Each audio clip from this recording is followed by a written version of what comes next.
Hey folks, and Gary here. Happy Tuesday morning to you. I hope your day is starting off really, really well. We've been talking about getting rid of the weight, getting rid of the things that hold us back, that hold us down, that make us slow, right? That kind of stuff that keep us from experiencing God and what God has for us.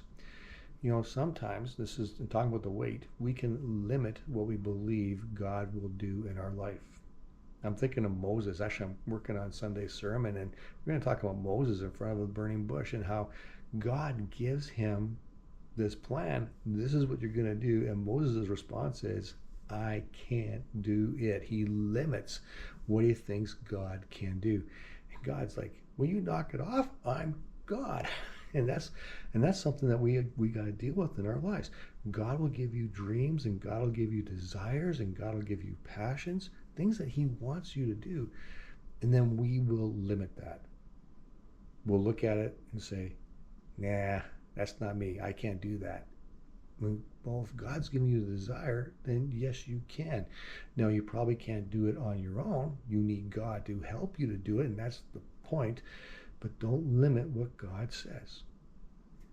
In Romans 12, verse 2, it says, do not be conformed by the patterns of this world, but be transformed by the renewing of your mind. In other words, let your mind be transformed, that you see things the way God sees them. Be transformed so you think the thoughts of God and you don't limit your beliefs. Philippians 4:13 says, I can do all things through Christ who strengthens me. Now, when it says I can do all things through Christ who strengthens me, that doesn't mean you get to decide what those things are. Okay, it doesn't mean that you can say, well, I'm going to do this then. You need to be in God's will on that. Okay, that's a really important factor in that. But if God is giving you the desire for something, then it's his will that you press through that. And so, yes, God will strengthen you. God will give you what you need to get through this. To do this, you don't have to have a limited mindset about it, because God is not limited in anything. He's the creator of the entire universe. Think of all the plants, the variety of flowers that are out there. God created all that. God is not limited.